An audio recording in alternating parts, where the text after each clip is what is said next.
اور اس کے ساتھ آگے جو ہے وہ اللہ تعالیٰ فرماتے ہیں لیکن اگر کوئی آدمی جو ہے وہ آپ کو امین سمجھتے ہوئے بغیر کوئی چیز رہن رکھے قرض دے دے تو اب آپ کو بھی اس کی امانت جو ہے وہ وقت پہ واپس کرنی چاہیے اور آپ کو اس صورت میں اللہ تعالیٰ سے جو ہے وہ ڈرتے رہنا چاہیے۔ تو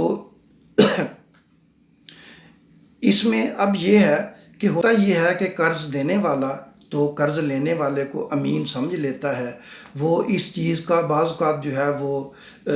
ضروری نہیں سمجھتا کہ میں اگر تھوڑا سا قرض یا کوئی اس کو چیز دے رہا ہوں تو اس کے لیے جو ہے وہ ضروری جو ہے وہ دستاویز لکھوائی جائیں، وہ امین سمجھتے ہوئے آپ کو قرض دے دیتا ہے، لیکن قرض دینے والا جو ہے وہ اس کے لیے جو ہے وہ اپنے نہ تو اللہ سے ڈرتا ہے اور نہ وقت پر جو ہے وہ قرض ادا کرتا ہے۔ تو دوستو ہمارے تقریباً 95% معاملات جو ہیں وہ اسی کیٹیگری میں فال کرتے ہیں کہ جو ضرورت مند ہے وہ انتہائی پریشان سی صورت بنا کے وہ آپ کے پاس آتا ہے، اور ہو سکتا ہے وہ پہلے بھی کسی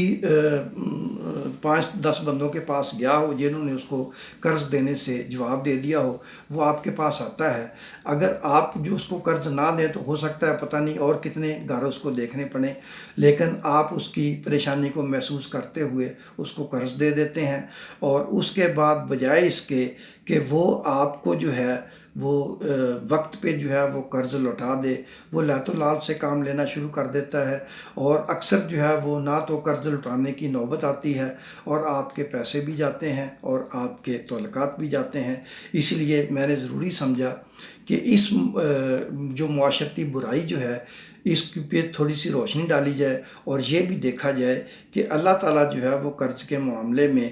کیا کیا چیزیں جو ہیں وہ فرماتے ہیں۔ ایک تو اللہ تعالیٰ نے یہ فرمایا کہ اگر کسی نے آپ کو بغیر لکھے پڑھے قرض دے دیا ہے آپ کو امین سمجھتے ہوئے تو آپ کو اس کی امانت ادا بھی کرنی چاہیے اور آپ کو اللہ تعالیٰ سے ڈرتے رہنا چاہیے۔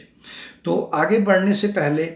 ہم قرض کے متعلق جو ہے وہ سورہ نساء میں بھی جو ہے وہ ذکر ہے، اس کو بھی دیکھ لیتے ہیں۔ سورہ نساء کی آیت نمبر 11 اور 12 جو ہے وہ بھی بیسیکلی تو یہ وراثت کو ڈیل کرتی ہیں۔ تو آیت نمبر 11 میں جو ہے یہاں اللہ تعالیٰ نے وراثت میں جو ہے وہ حصے بیان کیے ہیں، لیکن اپنے حصے بیان کرنے کے بعد جو اللہ تعالیٰ نے ورثہ کے حصے مقرر کیے ہیں ان کو بیان کرنے کے بعد آگے جس طرف توجہ دلوائی ہے، جو اللہ تعالیٰ نے حکم دیا ہے وہ یہ ہے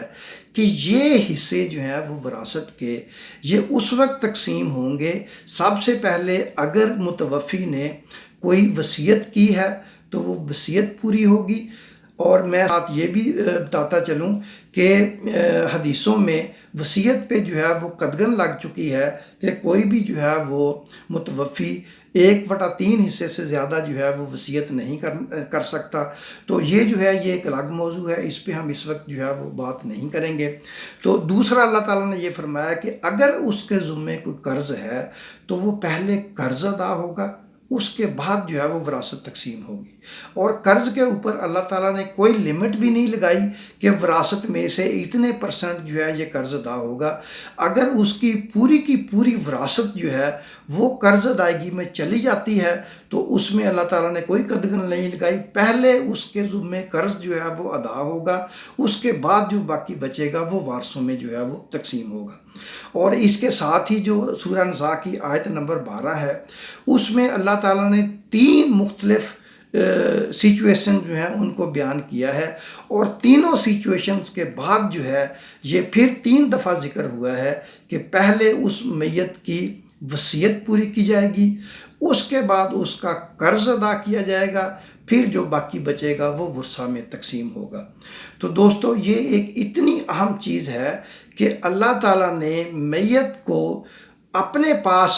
بلانا جو ہے وہ اس وقت تک گوارا نہیں کیا جب تک وہ دنیا میں اپنے معاملات جو ہے وہ پورے نہیں اس کے ہو جاتے، اور پھر جو وہ اللہ کے پاس جا کے جو بھی اس کا حساب ہوگا جو بعد میں ہوگا، تو اللہ تعالیٰ یہ چاہتے ہیں کہ بندہ جو ہے وہ اس کے جو دنیا میں معاملات ہیں اور خاص طور پہ جو قرض کے معاملات ہیں اس کو کلیئر کر کے جو ہے وہ میرے پاس آئے۔ تو اس میں اب آپ سوچ رہے ہوں گے کہ قرض اور قربانی کا آپس میں کیا تعلق ہے۔ تو دوستو جیسا پہلے بیان ہو چکا ہے، قرض جو ہے یہ ایک مالی عبادت ہے اور یہ استطاعت کے ساتھ مشروط ہے۔ اور اگر آپ کے اوپر قرض ہے، اس کا مطلب یہ ہے کہ آپ کے پاس استطاعت نہیں ہے، تو یہ قربانی آپ کے اوپر لاگو نہیں ہوتی۔ تو جو بھی مقروض آدمی ہے اس سے میری درخواست ہے کہ وہ پہلے تو جو بھی کرتا رہا، اگر اس نے کسی کے پیسے دینے ہیں تو فار گاڈ سیک وہ اس عید پہ قربانی نہ کرے۔ اگر اس نے اس عید پہ قربانی کرنی ہے، وہ چاہتا ہے قربانی کرے، کیونکہ قربانی کو ہم نے جو ہے وہ عبادت کی بجائے ایک سٹیٹس سمبل اور سوشل اوبلیگیشن جو ہے اس کو ہم نے جو ہے وہ اس کو قرار دے لیا ہے، اور ہمارے ذہن میں یہی رہتا ہے کہ اگر ہم نے قربانی نہ کی تو لوگ کیا کہیں گے۔ تو بھائی اگر آپ نے قربانی کرنی ہے اور آپ کے اوپر قرض بھی ہے تو آپ سب سے پہلے قرض ادا کریں، اس کے بعد قربانی کریں۔ آپ کو دنیا کا تو یہ خیال ہے کہ لوگ کیا کہیں گے، لیکن آپ کو اس کا خیال نہیں ہے کہ اللہ تعالیٰ کیا فرمائیں گے۔ اللہ تعالیٰ اگر جو ہے وہ میت کی وراثت جو ہے وہ تقسیم نہیں کرنے کا حکم دیتے، پہلے قرض ادائیگی کا حکم دیتے ہیں، تو جو قربانی آپ اللہ تعالیٰ کے لیے کرنے جا رہے ہیں وہ اللہ تعالیٰ کیسے قبول کرے گا؟ تو وہ قربانی آپ کی یقیناً قبول نہیں ہوگی، اور ہو سکتا ہے جیسے نمازوں کا اللہ تعالیٰ نے ایک جگہ پہ فرمایا کہ وہ منہ پہ مار دی جائیں گی، تو یہ قربانیاں بھی آپ کے منہ پہ مار دی جائیں۔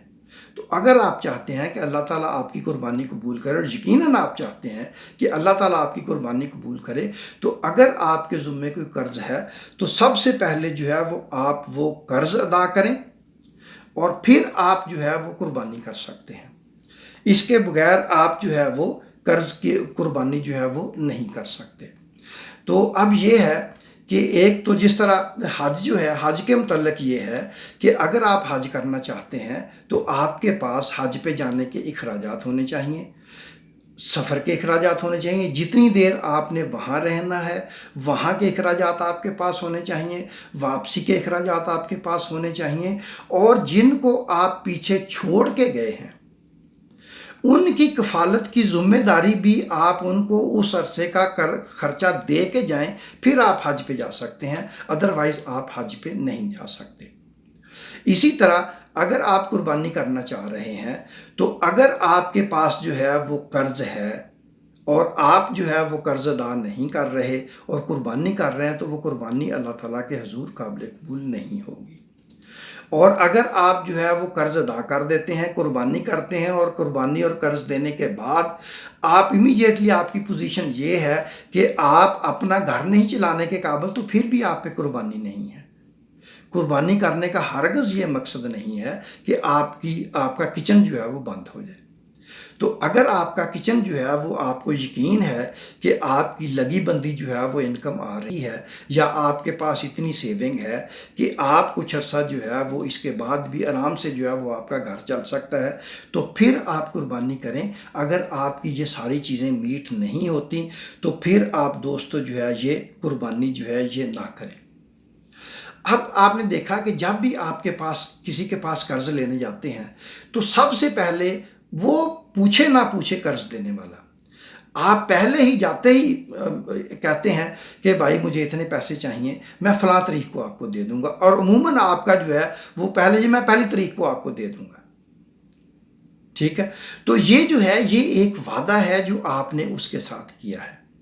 اور اس بندے نے آپ کے وعدے پہ یقین کرتے ہوئے، آپ کے وعدے کو مانتے ہوئے آپ کو پیسے دے دیے ہیں۔ اب آپ کی ذمہ داری ہے کہ آپ جو ہے اپنے اس عہد کو، اپنے وعدے کو پورا کریں۔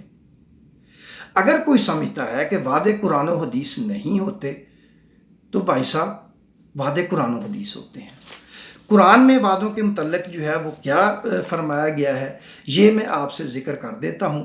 فوری طور پہ مجھے سورہ مائدہ اور سورہ بنی اسرائیل کے 2 ریفرنس جو ہیں وہ ملے ہیں۔ سورہ مائدہ جو ہے اس کی آیت جو ہے،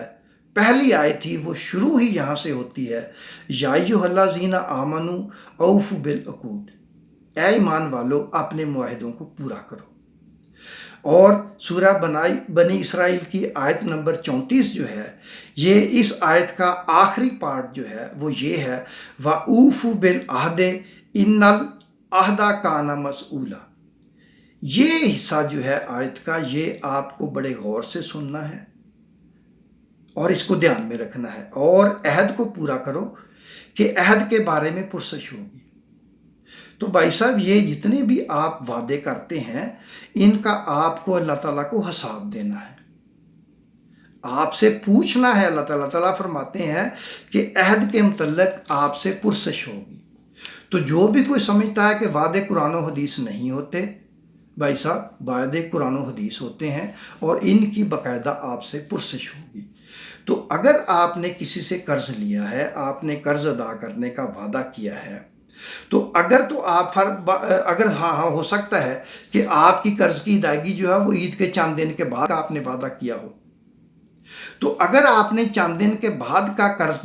دینا ہے اور آج آپ چاہتے ہیں کہ میں قربانی کر لوں، اور اس کے بعد جب وعدہ آئے تو آپ اس سے مکر جائیں اور اس کو آگے چلاتے رہیں، اس سے بہتر یہ ہے کہ آپ قربانی نہ کریں، وہ پیسے اس کا قرض ادا کر دیں، اللہ تعالیٰ اس سے زیادہ خوش ہوں گے۔